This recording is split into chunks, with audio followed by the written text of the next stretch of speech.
လာပါရှင်မိုးကဒီနေ့မှာတော့ဒီမှာအရင်အောင်လှတဲ့ဒီနေ့စီပန်းပွင့်လေးကိုထိုးပြပေးမှာဖြစ်ပါတယ်နော်မိုးထိုးမဲ့အလေးက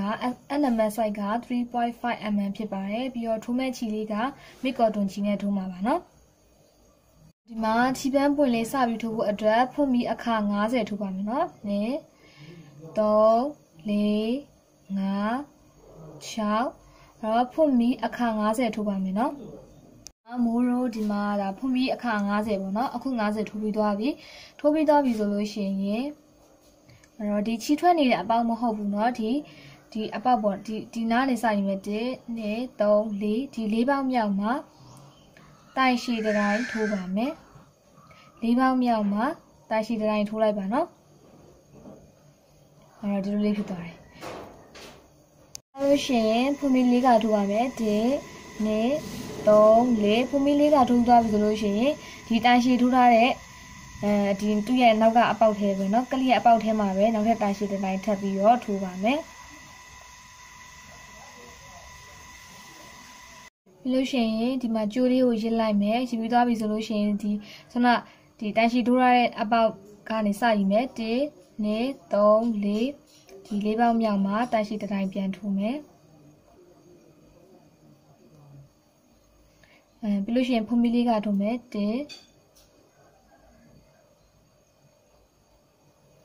2 3 4ဖွင့်ပြီးလေးကထိုးမယ်ပြီးရင်ဒူပီနာအပေါက်မှာတိုင်ရှည်တစ်တိုင်းထပ်ပြီးထိုးပါမယ်တိုင်ရှည်တစ်တိုင်းထိုးလိုက်ပါတယ်เนาะတိုင်ရှည်တစ်တိုင်းထိုးပြီးသွားပြီဆိုလို့ရှိရင်ဒီမှာကျိုးလေးကိုရစ်လိုက်မယ်ပြီးရင်ဒီဆွမ်းတိုင်ရှည်ထိုးထားတဲ့အပေါက်ရဲ့ဒီနောက်ပေါက်ကနေစယူမယ်1 2 3 4ဒီ4ပေါက်မြောက်မှာတိုင်ရှည်တစ်တိုင်းပြန်ပြီးတော့ထိုးပါမယ်အဲ့မှာဒီလိုမျိုးလေးဖြစ်သွားမှာပါเนาะအဲ့တိုင်လေးပဲထိုးသွားမှာပါဒီမှာဆိုရင်ဖွင့်ပြီး4ကထိုးမယ်4ကထိုးပြီးသွားပြီဆိုလို့ရှိရင်ဒီတူပေနာအပေါက်မှာဒါတိုင်ရှည်တစ်တိုင်းထိုးလိုက်မယ်တိုင်ရှည်တစ်တိုင်းထိုးလိုက်မယ်တိုင်ရှည်တစ်တိုင်းထိုးပြီးသွားပြီဆိုလို့ရှိရင်ဒီပြီးရင်နောက်ထပ်ဒီ4ပေါက်မြောက်မှာတိုင်ရှည်တစ်တိုင်းထပ်ထိုးမယ်အဲ့တော့ဒီဘက်ကအတိုင်းလေးပဲဒီအဆုံးထိထိုးသွားမှာဖြစ်ပါတယ်เนาะဒီမှာဒီလိုမျိုးဒီနောက်ဆုံးလေးထိထိုးပြီးသွားပြီဆိုလို့ရှိရင်เนาะဒီနောက်ဆုံးမှာဖွင့်ပြီးလေးတစ်ချက်ထိုးမယ်ပြီးတော့လို့ရှိရင်ဒီဘက်လေးကိုလှည့်လိုက်မယ်เนาะဒီဘက်လေးကိုလှည့်ပြီးသွားပြီဆိုလို့ရှိရင်ဒီမှာပထမဆုံးတွေ့တဲ့အပေါက်ပေါ့เนาะဒီမှာပထမဆုံးတွေ့တဲ့အပေါက်ဒီအပေါက်ထဲမှာတိုင်ရှည်10ကထိုးပါမယ်တိုင်ရှည်ဒီမှာတိုင်ရှည်10ကထိုးတဲ့အခါမှာကိုကနှင်းစီပန်းလေးကိုကြစ်လေးလိုချင်တယ်ဆိုတော့ဒီမှာကြစ်လေးထိုးပါเนาะဒီလိုကြစ်လေးလိုချင်တယ်ဆိုတော့ခက်ပွားပွားလေးထိုးပါကြီးလေးလိုချင်တယ်ဆိုတော့ခက်ပွားပွားလေးထိုးပါเนาะနေတိုင်ရှည်3တိုင်ရှည်4တိုင်ရှည်5တိုင်ရှည်6တိုင်ရှည်10ကဒီထဲမှာထိုးပါနော်ဒီမှာမိုးတိုင်ရှည်10ကထိုးသွားပြီနော်တိုင်ရှည်10ကထိုးသွားပြီဆိုလို့ရှိရင်မှာသူ့ဘေးနာဒီနောက်တစ်ပေါက်အဲ့ဒီအပေါက်လေးထဲမှာတိုင်တူလေးတစ်တိုင်းထိုးလိုက်ပါနောက်လို့ရှိရင်ကျိုးလေးကိုဒီလိုရှည်ရှည်လေးဆွဲမယ်ပြီးနောက်ထပ်ဒီအပေါက်တစ်ပေါက်မှာတိုင်ရှည်10ကပြန်ထိုးပါမယ်မိုးကမနှင်းစီပန်းလေးကိုကြီးလေးလိုချင်တာဖြစ်တဲ့အတွက်ကြောင့်မလို့ချီကိုပွားလေးပဲထိုးပါမယ်နော်တိုင်ရှည်နဲ့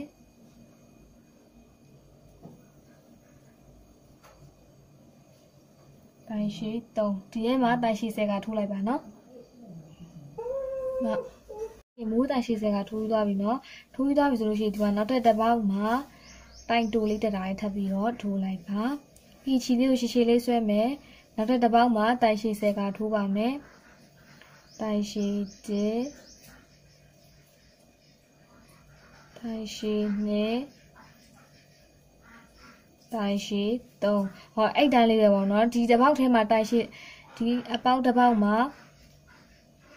အဲ့မှာဆိုဒီပေါက်တစ်ပေါက်မှာတိုင်ရှည်10ကထိုးမယ်ထိုးပြီးသွားပြီဆိုရင်ဒီနောက်ထပ်တစ်ပေါက်မှာတိုင်တူထိုးမယ်ပြီးဒီနောက်တစ်ပေါက်မှာတိုင်ရှည်10ကထိုးမယ်ပြီးနောက်တစ်ပေါက်မှာတိုင်တူတစ်ခေါက်ထိုးမယ်ပြီးနောက်တစ်ပေါက်မှာတိုင်ရှည်10ကထိုးမယ်ပြီးနောက်တစ်ပေါက်မှာတိုင်တူတစ်ခါထိုးမယ်ပေါ့နော်အဲ့တိုင်းလေးပဲဒီအဆုံးလေးထိထိုးလာမှဖြစ်ပါတယ်တို့ဒီလိုမျိုးအဆုံးထိထိုးသွားပြီဆိုဒီလိုမျိုးလေးရမယ်ပေါ့နော် အဆုံးထိထိုးပြီးသွားပြီဆိုလို့ရှိရင်ဒီဆနတိုင်တူဆဲမောင်းတိုင်ရှိဆဲကထိုးထားတဲ့ဒီအပေါက်လေးထဲမှာပဲတိုင်တူလေးတစ်ချက်ထိုးလိုက်မယ်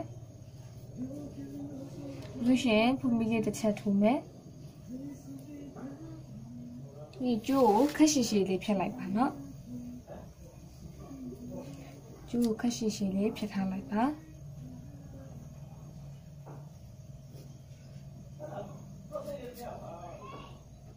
လို့ရှိရင်မိုးတို့မှာနှင်းစီပန်းလေးလုပ်လို့ရပြီနော်လုပ်ဖို့အတွက်မှာဒီလိုမျိုးလေးဒါမိုးတို့စထိုးခဲ့တဲ့အပိုင်းနော်အဲ့အပိုင်းကနေမှဒီလိုမျိုးတစ်ဖြည်းဖြည်းချင်းဒီလိုမျိုးလေးလိုက်လာမယ်ဒီလိုမျိုးလေးတစ်ဖြည်းဖြည်းချင်းဒါလိုက်လာပါမယ်ဒီမျိုးအလိုက်တင်လေးလိုက်လိုက်အောင်မယ်နော်ဒီလိုမျိုးတစ်ဖြည်းဖြည်းချင်းအလိုက်တင်လေးဒီလိုမျိုးလေးလိုက်လာလိုက်ပါဒီမှာဆိုပါနော်မနှင်းစီပန်းလေးရနေနော်ဒီမှာဆက်လက်ဖြတ်ထားရဲ့ဒီကျိုးလေးကိုဒီမှာချုပ်အပ်လေးထဲထည့်လိုက်ပါနော်အဲ့လိုချုပ်အပ်လေးထဲကိုထည့်ပြီးသွားပြီဆိုလို့ရှိရင်မှာဆက်လက်တော့လှုပ်ထားတဲ့မှာပန်းလေးနော်ဒီပန်းလေးကိုဒီလိုမျိုးလေးလှန်လိုက်ကိုလိုချင်တဲ့အနေထားရောက်မှချုပ်မယ်နော်ဒီမှာစပြီးတော့တွဲပါမယ်ဒီကိုဒီဘက်ကနေဒီဘက်ကိုသွားမယ်ဒီမျိုးလေးတွဲပြီးတော့ချုပ်ပါမယ်အဲ့ဒီတိုင်းလေးပဲတွဲလိုက်ပါနော်အလေးနဲ့အရှိတွဲမယ်ပြီးဒီအနောက်ကလေးကိုပြန်တွဲမယ်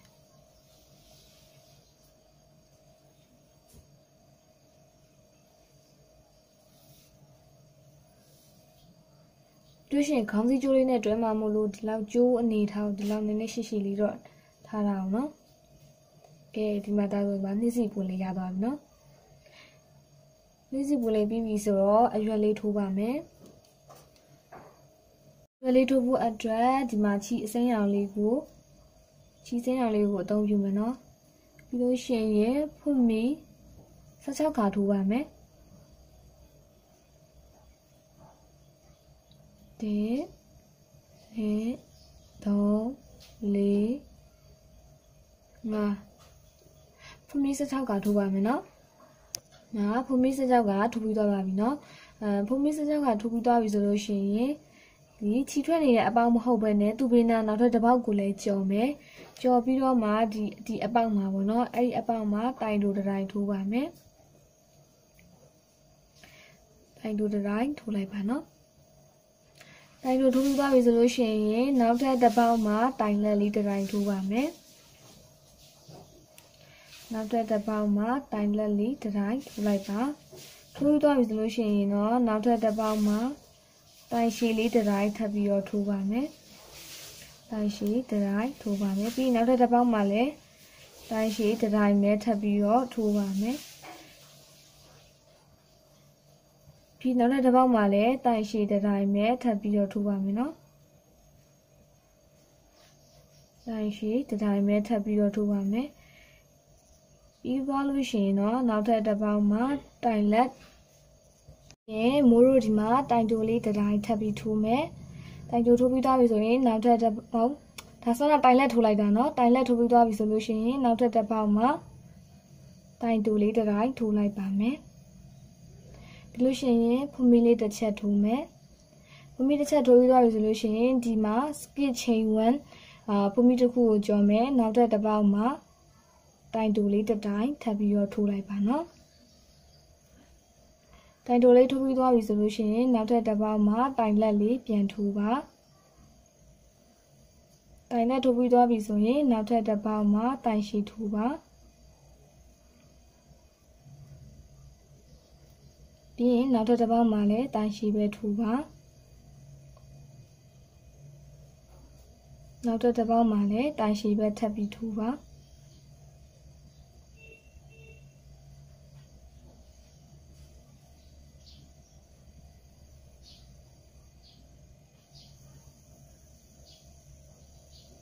တိုင်ရှည်ပဲထပ်ထိုးပါမယ်နော်ပြီးရင်နောက်ထပ်တစ်ပေါက်မှာတော့တိုင်လက်လေးထိုးပါပြီးရင်နောက်ဆုံးအပေါက်မှာတော့ တိုင်တိုလေးထိုးလိုက်ပါ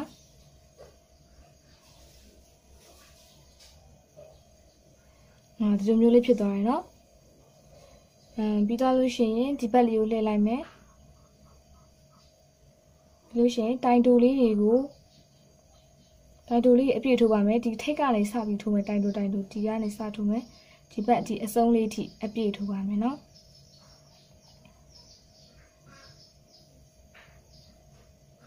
တိုင်တိုလေးတွေကိုတစ်ပေါက်မှာတစ်ထိုင်နဲ့ပတ်လည်းအပြည့်ထိုးလိုက်ပါအဲ့တော့ဒီကနေစပြီးထိုးလာမယ်မိုးထိုးလာမယ်เนาะပြီးရင်ဒီအစုံလေးထိထိုးပါเนาะအဲ့မှာမိုးထိုးလာတာပေါ့เนาะဒီမှာအစုံလေးထိရောက်လာပြီဆိုလို့ရှိရင်ဒီဘက်ထိပ်ဆုံးကအပေါက်လေးနဲ့ရှက်ကော်လေးဆက်လိုက်ပါเนาะရှက်ကော်လေးဆက်လိုက်ပါပြီးရင်ဖုံးမီလေးတစ်ချက်ထိုးမယ်ချီလေးကိုဖြတ်လိုက်ပါ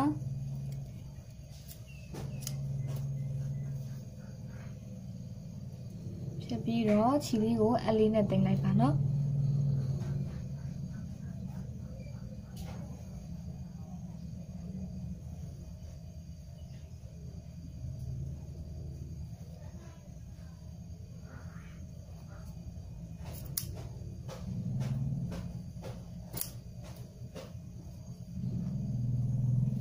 သွားလို့ရှိရင်ဒီအစိမ်းရောင်ကျူလေးကိုနည်းနည်းအနေတော်အရွယ်လောက်လေးဒီလိုမျိုးလေးဖြတ်လိုက်ပါကျိုးလေးကန်လိုက်နော်ပြီးတော့ဒီကျိုးလေးကိုဒီထဲလေးကိုထည့်မယ်ပြီးလို့ရှိရင်ခြီပါမယ်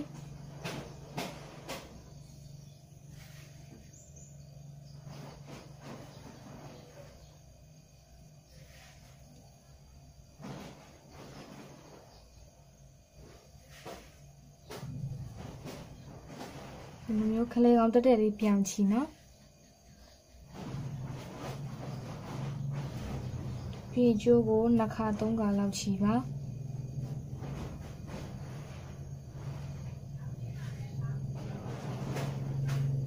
ဒီကျိုးလေးကိုကကြီးလေးနဲ့ဖြတ်လိုက်ပါအစလေးကိုမီလေးနဲ့တိတ်လိုက်ပါနော်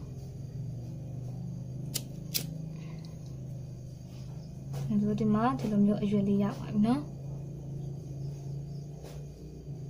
အဲ့ဒါကမှဒီမှာနှင်းစီပန်းလေးနဲ့ဒီလိုမျိုးလေးတွဲမှာနော်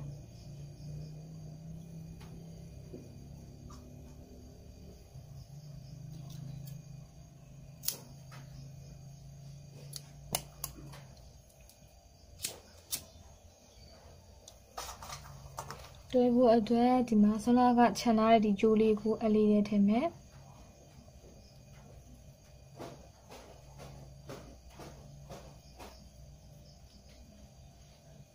ဒီမှာဒီလိုမျိုးအနေထားလေးလုပ်ပြီးတော့တွဲပြီးတော့ချုပ်ပါမယ်နော်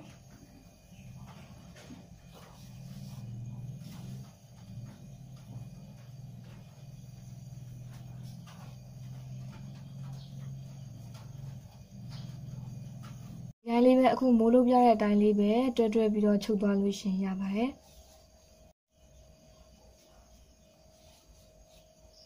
ဟာလာလေးတွဲချုပ်ယူသွားပြီဆိုလို့ရှိရင်တော့ဒီလိုမျိုးအရန်ချစ်စရာကောင်းတဲ့နေ့စဉ်ပန်းပွင့်လေးတွေကိုရရှိသွားပြီဖြစ်ပါတယ်ဒီရှိပေးရတဲ့အတွက်အားလုံးကျေးဇူးတင်ပါတယ်ရှင်